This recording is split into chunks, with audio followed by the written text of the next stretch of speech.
You're watching WCCB News Now. Today is Wednesday, July 3rd, and this is what you need to know weather-wise. I'm Chief Meteorologist Nicole Madden. We are starting off this morning with the latest update here on Hurricane Beryl. This is a major Category 4 hurricane.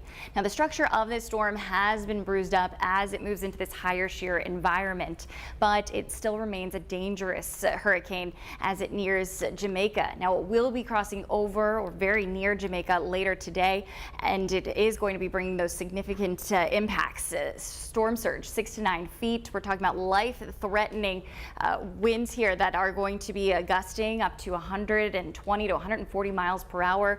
That flash flooding threat, as well as that dangerous rip current risk. From there, the storm is going to be moving towards the Cayman Islands early Friday and then taking off towards the Yucatan Peninsula, where there is a hurricane watch in effect as that storm crosses over early Friday morning. From there, it's going to cross back over into the Gulf of Mexico. Now look at the water temperatures here over the Gulf, sitting near 84, 85 degrees. This is a lower shear environment, so a better environment for some potential redevelopment as this storm enters back into the Gulf, if it can stay in the Gulf for a longer period of time, which is looking more likely as those model trends are taking this storm for a more northerly swing. That also means that this storm is not only going to likely become a hurricane once again as early Sunday morning, but it does have the potential to bring those direct impacts even to the U.S. coast, as the storm will be nearing the northwestern coast here of Mexico and potentially even impacting parts of Texas going into the early part of next week. So it's something we'll monitor very closely. Locally, we got a hot forecast today. Temperatures getting back near 90 degrees. For your 4th of July, it's going to be steamy, temps in the mid-90s with the chance for some thunderstorms, especially across the mountains and foothills, but all should clear just in time for the fireworks tomorrow evening. That's your latest weather-wise update. Rachel, over to you with those headlines. Thank you, Nicole. CMPD is investigating an apparent murder-suicide in North Charlotte. Police were called to a home on John Dale Lane near Gibbon Road just before 6 on Tuesday. When officers got there, they found 2 people shot. A man and a woman were pronounced dead at that scene. One is believed to be the victim, the other the suspect. Officers say the 2 knew each other, but they didn't say how.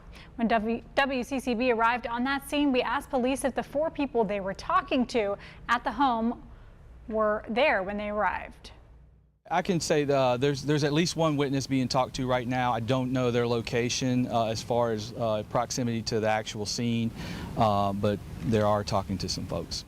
No other information has been released at this time. Be sure to follow WCCB on air and online for updated information.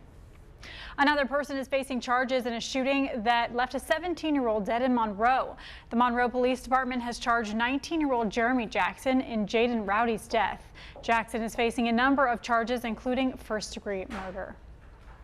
Last month, police responded to a shooting on North Seacrest Avenue. In this case, they found Jaden Rowdy and Jontavius Hood with gunshot wounds. Rowdy died at that scene. Hood is still recovering. Officers previously arrested and charged Christopher Barrett in this shooting. As temperatures heat up, veterinarians are reminding pet owners that animals are susceptible to heat-related injuries. According to the data from the American Veterinary Medical Association, 163 animals died from heat-related injuries in 2023. Over 850 pets were rescued from the heat. Experts say there are simple steps you can take to keep your pets cool. A very, very short period of time in a hot car is going to cause their temperature to rise even higher and reach critical heat stroke levels. So we want to make sure that we are not doing that. Dr. Aziza suggests feeding your pet food with moisture or adding a bit of water to the dry kibble to keep them hydrated. Charlotte Douglas International Airport is gearing up for a busy 4th of July holiday weekend. Airport officials expecting nearly 200,000 people to depart from Charlotte Douglas. That is a 15% increase from this time last year.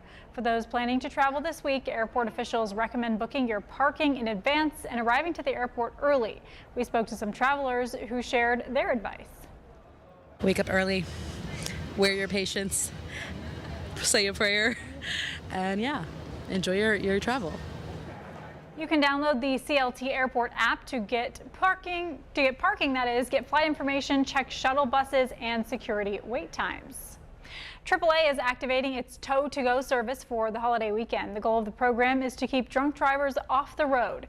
If you contact AAA, they'll send a tow truck that will take a person and their car anywhere within a 10-mile radius.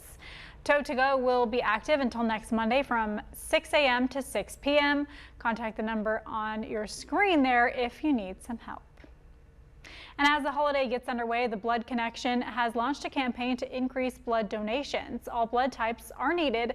If you can donate, you're encouraged to stop by your local Blood Connection center. The center will have its donation centers open this entire week, including tomorrow. Donors will receive $70 in rewards and a t-shirt. If you're not watching us on the WCCB News app now, you can download that and join us back here tomorrow morning at 9:15. Have a great day.